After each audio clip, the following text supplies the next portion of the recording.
So we've driven out to the Grand Canyon West entrance area over a dirt road, which is interesting. You'll see that in another video. And we're here now about to go into the ticketing centre, so I'll get back to you shortly.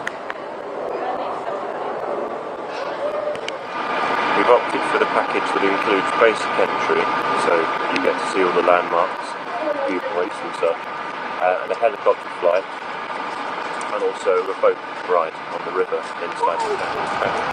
Before we go on our tours and see the canyon, just a few facts.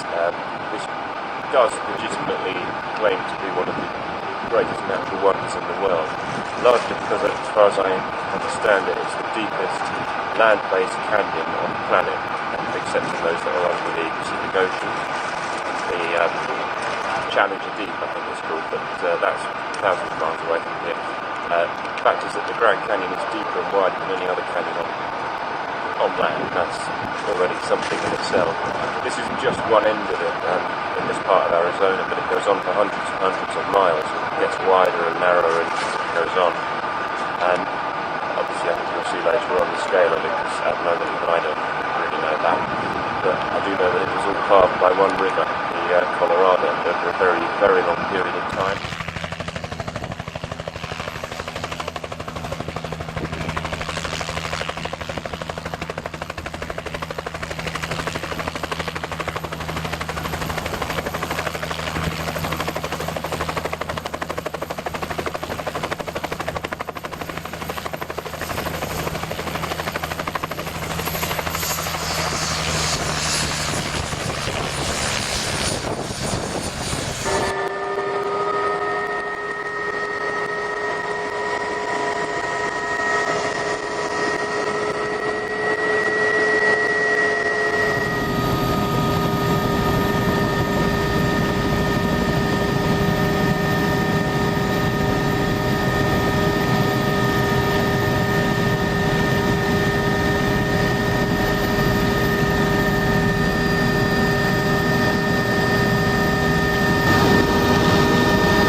Run.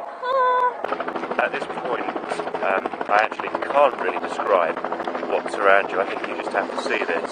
Because honestly, are there, careful because I'm watching my step, are there really any words that really appropriately can describe this place? Because, I mean, just look.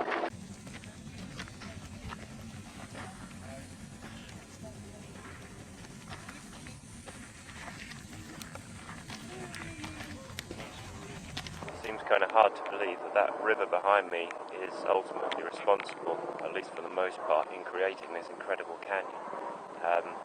It's just that down there now, over millions of years, has carved out all this rock to create the depth and the width that you can see all around. And this is just one part of the canyon.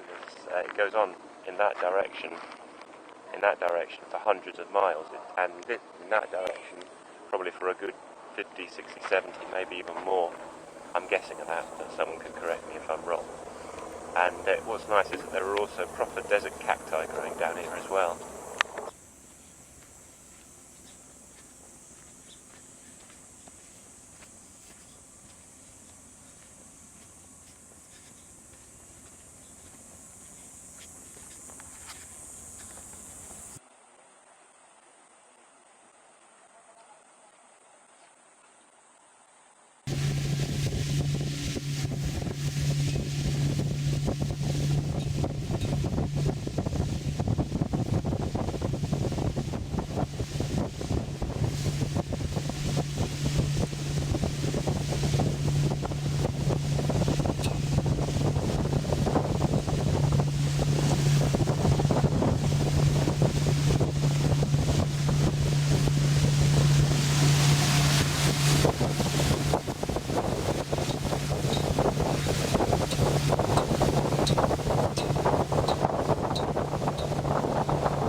This is the Grand Canyon Skywalk, which was recently built to allow people to stand right above the canyon with a floor of glass.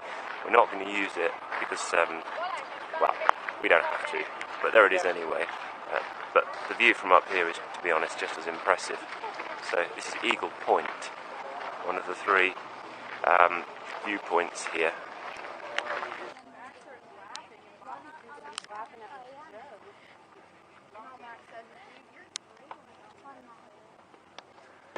Let me just position myself here for a second. Behind me, 4,000 feet drop and 3 miles across. Those are the dimensions. Quite spectacular, really, isn't it?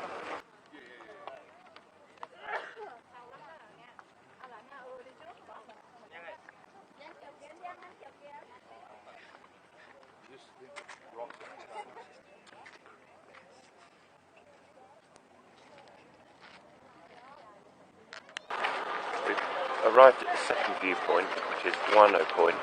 So they say because there was an old tramway here that went across the canyon, which is quite a way, to extract bat poop, or guano for fertiliser, hence the name. Anyway, here we are.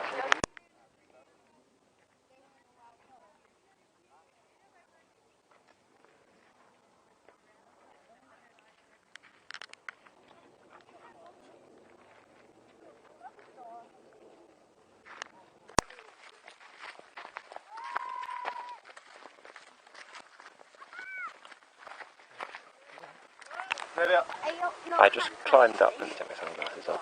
Actually no, it's a bit bright. I've just come down from up there. There is no path, it's just clamping up rocks, which is kind of fun. And they're quite warm as well. They're quite heated seats. But actually, you know, apart from being impressive in scale and majestic, huge and overwhelming, and everything you'd expect this place to be, and we see it in these pictures. There's a real kind of serenity to it. If you stop and listen just for a second, apart from the people that are here as well, it really is extremely peaceful up here. There are birds that are soaring without making a single sound from one side of the canyon to another. It's just quite beautiful, quite difficult to describe, but then for a place like this, which is justifiably one of the most special places on earth, probably the most, well, I mean there are plenty of them, aren't there, but this is definitely one of the 7 natural wonders of the world, as they call it. Although what the other 6 are, I'd have to look up, and maybe there will be more than that, but at any rate, it's a phenomenal place.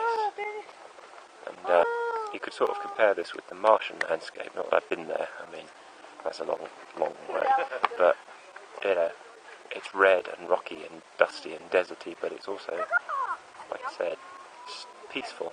You could actually spend a long time just sitting here, because it's just, and it's cool as well. It's actually a lot cooler up here. I'm sitting on a peninsula, which, so our guide tells us, and you can see it all around here, it juts out into the canyon to broadly the same height as the rest of it, so it's about 4 to maybe 5,000 feet high, I would guess. And just everywhere you go around here, there's that over there, and that way, the rock just drops, sheer drop, all the way down to the bottom, or into another little valley which eventually feeds down into the bottom. And the Colorado River is just a little stream, really. Well, it's a lot more than that. It just looks a lot smaller from up here. Yeah, underneath all of this. We've just come back from the second viewpoint on the canyon, and rain has started to fall. There's a thunderstorm building up on the other side of the canyon, North Rim. Now it's come over here and it's started to rain.